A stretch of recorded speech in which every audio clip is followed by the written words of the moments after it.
Assalamualaikum warahmatullahi wabarakatuh. Alhamdulillahirrabbilalamin. Wassalatu wassalamu ala asrafil anbiya wal mursalin wa ala alihi wa sahbihi ajma'in amma ba'du. Apa kabar anak-anak semua? Semoga anak-anak tetap diberikan kesehatan oleh Allah Subhanahu wa taala.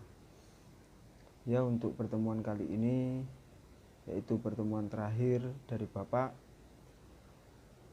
kita akan membahas materi tentang organisasi-organisasi Islam yang ada di Indonesia. Sebelum memasuki materi, mari kita berdoa terlebih dahulu agar apa yang menjadi keinginan kita atau ilmu yang akan kita peroleh bisa bermanfaat untuk kita semua. Berdoa mulai.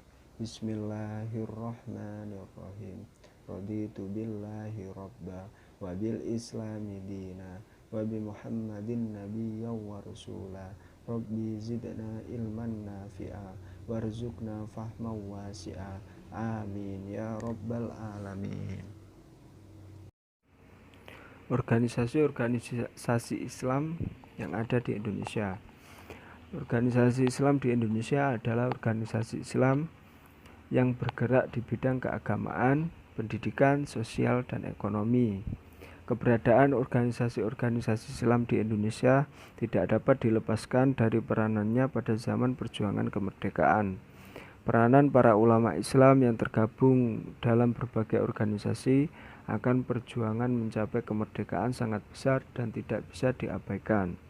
Jadi organisasi-organisasi ini selain berperan dalam pembaharuan dalam Islam, juga berperan dalam memperjuangkan kemerdekaan di Indonesia. Yakni yang pertama yaitu organisasi Jamiyatul Khair, didirikan pada 17 Juli pada tahun 1905 di Jakarta. Organisasi ini awalnya beraktivitas di bidang pendidikan dasar dan mengirim para pelajar ke Turki dan merupakan satu-satunya organisasi pendidikan modern di Indonesia. Guru-gurunya didatangkan dari Tunisia, Sudan, Maroko, Mesir, dan Arab.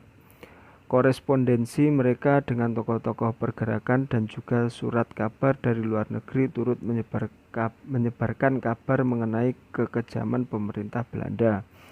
Guru yang terkenal dari sini adalah Syekh Ahmad Surkati dari Sudan yang menekankan bahwa tidak ada perbedaan di antara sama umat Islam yang berkedudukan sama. Para tokoh ulama Indonesia kebanyakan lahir dari organisasi ini seperti Kiai Haji Ahmad Dahlan, Hos Cokro Aminoto, Haji Samanhudi, dan Haji Agus Salim. Kemudian organisasi Syarikat Islam. Syarikat Islam di Indonesia atau SI Indonesia adalah organisasi masa tertua yang berdiri sejak era kolonialisme. Didirikan oleh Haji Samanhudi pada tanggal 16 Oktober 1905. Awal berdirinya SI Indonesia bernama Sarekat Dagang Islam atau SDI. Organisasi yang didirikan sebagai wadah perkumpulan dan pergerakan bagi para pedagang muslim pribumi guna menandingi monopoli pedagang Tionghoa masa itu.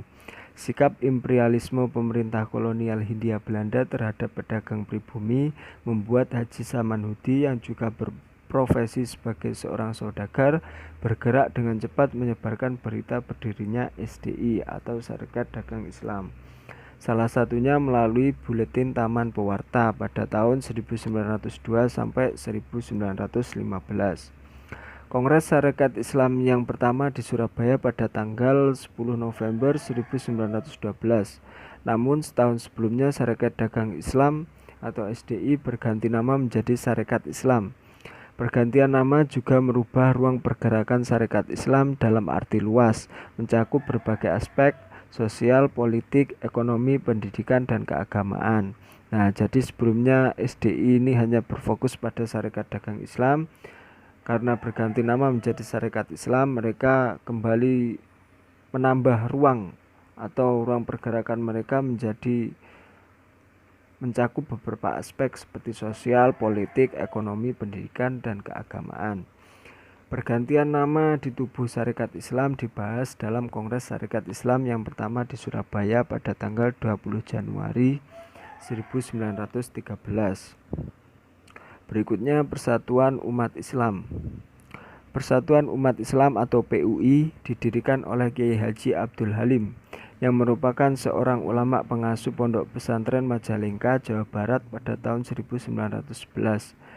PUI atau Persatuan Umat Islam adalah gabungan dari dua organisasi Islam yang ada di Jawa Barat, yaitu Persyarikatan Umat Islam dan organisasi Al-Ittihad Al-Islamiyah pemimpin Kiai Haji Ahmad Sanusi di Sukabumi. Persatuan Umat Islam kemudian mendirikan banyak sekolah serta pondok pesantren di Jawa Barat. Nah, jadi PUI ini berfokus pada pesantren saja, pendidikan pesantren.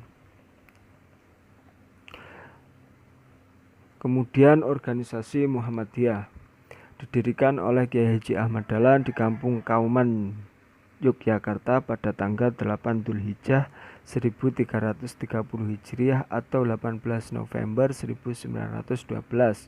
Kelahiran dan keberadaan Muhammadiyah pada awal berdirinya tidak lepas dan merupakan manifestasi dari gagasan pemikiran dan amal perjuangan Kiai Haji Ahmad Dahlan atau Muhammad Darwis yang menjadi pendirinya. Setelah menunaikan ibadah haji ke Tanah Suci dan bermukim yang kedua kalinya pada tahun 1903, Kiai Haji Dahlan mulai menyamaikan benih pembaruan di tanah air. Gagasan pembaruan itu diperoleh Kiai Haji Dahlan setelah berguru kepada ulama-ulama Indonesia yang bermukim di Mekah seperti Syekh Ahmad Khatib di Minangkabau, Kiai Haji Nawawi dari Banten, Kiai Haji Mas Abdullah dari Surabaya, Kiai Haji Fakih dari Mas Kumambang. Juga setelah membaca pemikiran-pemikiran para pembaru Islam seperti Ibnu Taimiyah, Muhammad bin Abdul Wahab, Jamaluddin Al-Afghani, Muhammad Abduh, dan Rosyid Ridho. Dengan modal kecerdasan dirinya serta interaksi selama bermukim di Saudi Arabia dan bacaan atas karya-karya para pembaru pemikiran Islam itu telah menambah benih-benih ide pembaruan dalam diri Kiai Dahlan. Jadi sekembalinya dari Arab Saudi, Kiai Haji Ahmad Dahlan justru membawa ide dan gerakan pembaruan, bukan malah menjadi konservatif. Embrio kelahiran Muhammadiyah sebagai sebuah organisasi untuk mengaktualisasikan gagasan-gagasannya merupakan hasil interaksi Kiai Haji Dahlan dengan kawan-kawan dari Budi Utomo yang tertarik dengan masalah agama yang diajarkan Kiai Dahlan, yakni R. Budiharjo dan R. Sosrosugondo. Gagasan itu juga merupakan saran dari salah seorang siswa Kiai Haji Dahlan di Quick School Jetis, di mana Kiai mengajar agama pada sekolah tersebut secara ekstrakurikuler, yang sering datang ke rumah Kiai dan menyarankan agar kegiatan pendidikan yang dirintis Kiai Dahlan tidak diurus oleh Kiai sendiri, tetapi oleh suatu organisasi agar terdapat kesinambungan setelah Kiai wafat.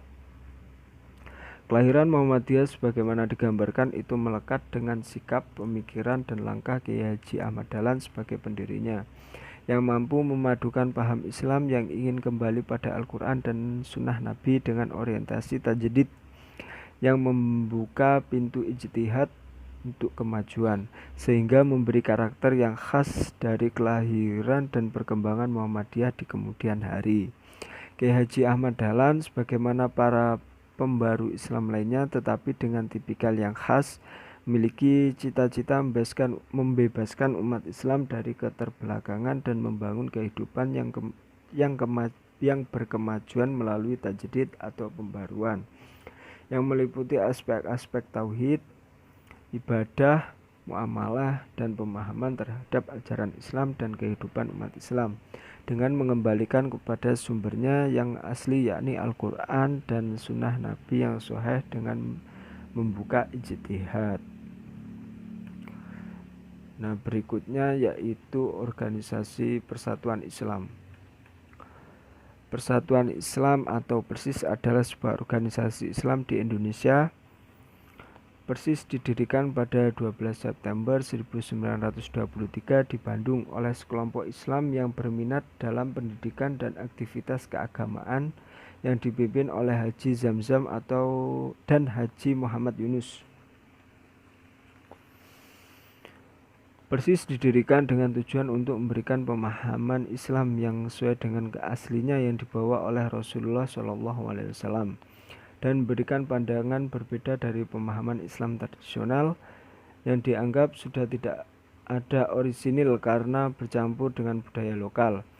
Sikap taklid buta, sikap tidak kritis dan tidak mau menggali Islam lebih dalam dengan membuka kitab-kitab hadis yang sahih. Oleh karena itu, lewat para ulamanya seperti Ahmad Hasan yang juga dikenal dengan Hasan Bandung atau Hasan Bangil, Persis mengenalkan Islam yang hanya bersumber dari Al-Quran dan hadis atau sabda Nabi.